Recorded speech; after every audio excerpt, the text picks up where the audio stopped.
And this is what makes us, if we do A and B doesn't happen within 100 milliseconds, we are likely not to make a connection. If something else happens, which is completely unrelated, like the blue screen of death, we will make the connection. Ah, that's the evil button, last time I pressed it. And then there doesn't need to be a real connection. But we want to create sense in anything and make a connection. And this is how we do it, basically, this 100 milliseconds. That means for everything that can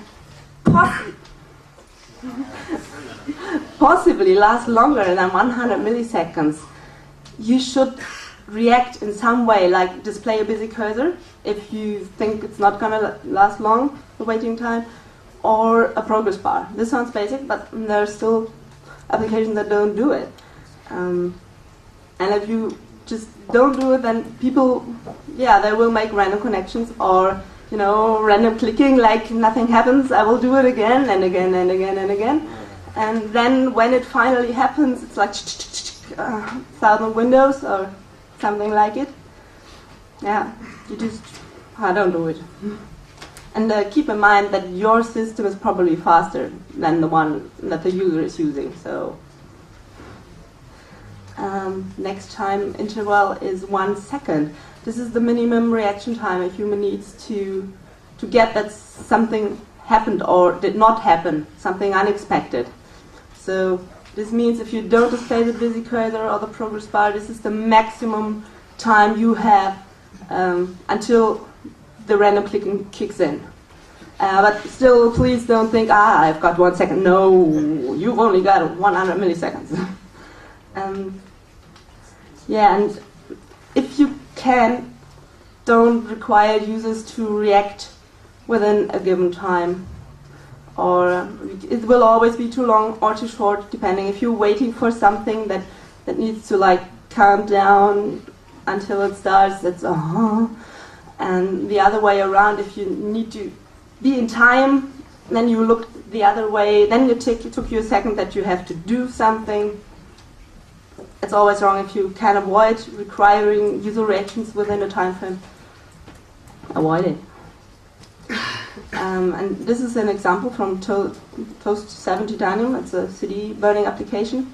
And it says, your disk is ready and verification will start automatically in a few seconds. First thing, hey, this is a computer, it's deterministic. A few seconds, how long is a few seconds? A few seconds is about 10 seconds, which is way too short. I always miss that frame. A precise number or a countdown would have been nice. But still it's too short. I always miss that. And 10 seconds is the last time matter. This is our typical attention span. In this room it might be a little bit shorter due to multitasking, but normally it's about 10 seconds, which means if you break things into small parts, like a wizard or a dialog screen with varies, which is basically a wizard, then every part should take approximately 10 seconds, because this is the time we can concentrate fairly well. And it helps to keep users focused. One thing very important for developers is we are mostly focused on performance. The funny thing is, for humans, performance is not as important as so-called responsiveness. So the speed that we perceive from the computer with how fast an application reacts to us, to our input, to anything, it doesn't mean that the processing needs to be done. I mean, we're not wizards. But how fast the system says, I got your input and I'm doing something.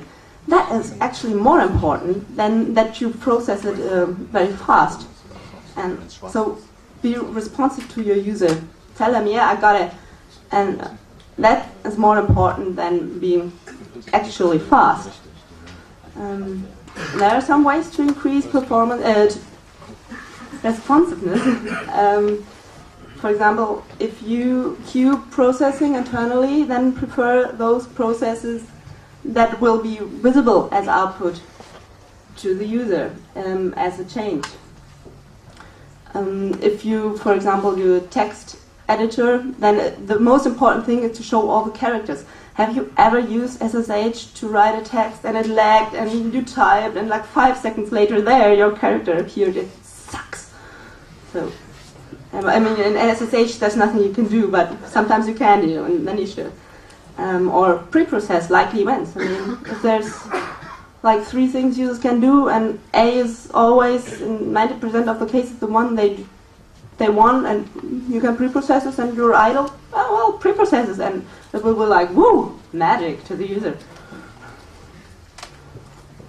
So next factor that is limited in humans is memory.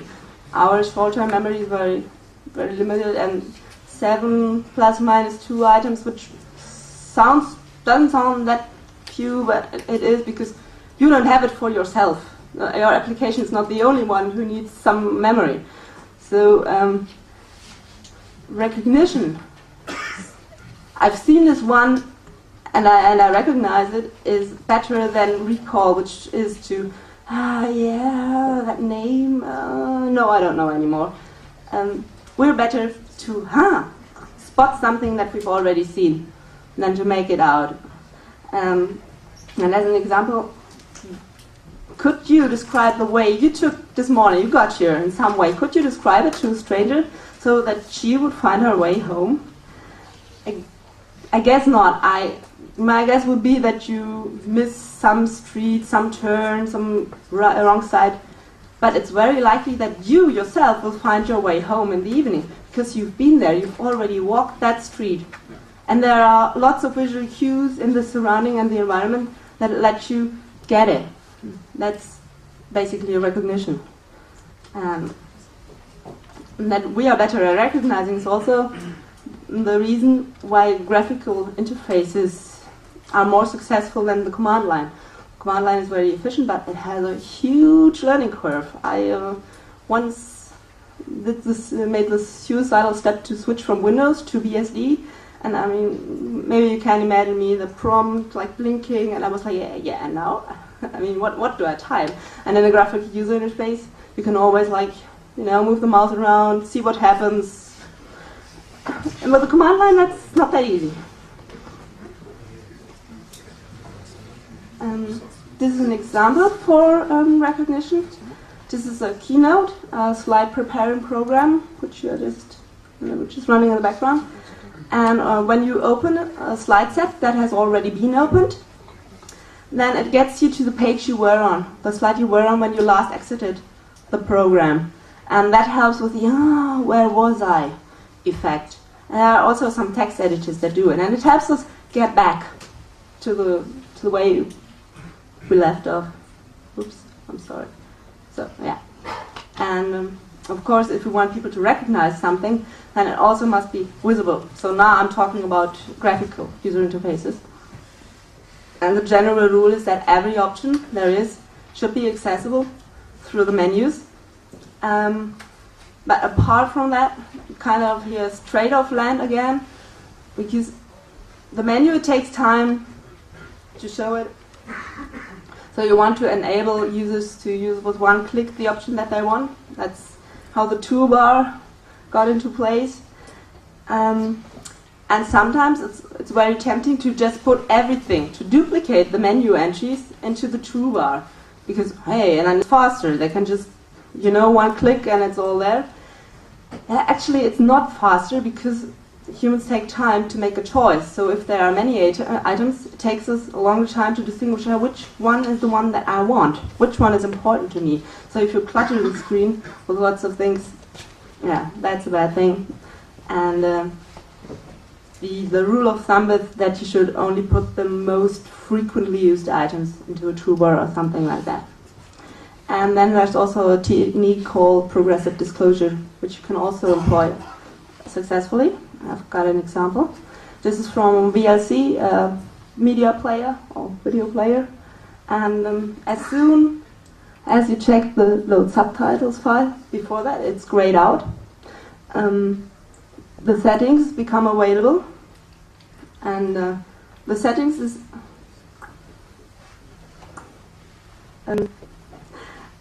so this is what progressive disclosure is. There are more options available, but you don't show them until they are needed. as other buttons are like detailed, more visual information. Next human factor, attention. Ours is limited. Although we often claim we are multitasking, we are not even the women, and there's only one task that can have our conscious attention. And if we have to split that attention between two tasks that would need conscious attention, then our performance suffers. But the brain is very clever. We've got a workaround, which is that we can form habits. The brain can automate. Like, think of when you learn to drive. That's a huge overload. You have to do all those things at the same time, like watch and connect and the gears. But now you can do it with no effort. It's, well, you know, you can listen to music, you can talk to somebody. So an automated task doesn't need our attention. That's how we get along in life. But we can't automate things that involve problem solving or that are creative tasks. Writing a text or editing an image, programming, all those are creative tasks on which we have to focus. The task of our user that uses our application is the one thing that should have the attention, and it shouldn't have to share it with figuring out how the application works. And one thing to achieve that, users should be able to operate your application automated. And one thing to achieve this is consistency. It basically means that you're predictable to the user. If two things are the same, like from a user's point of view, they needn't be the same technically. Like, let's say an MP3 file and a stream. For a user, they might be two sources for something to listen.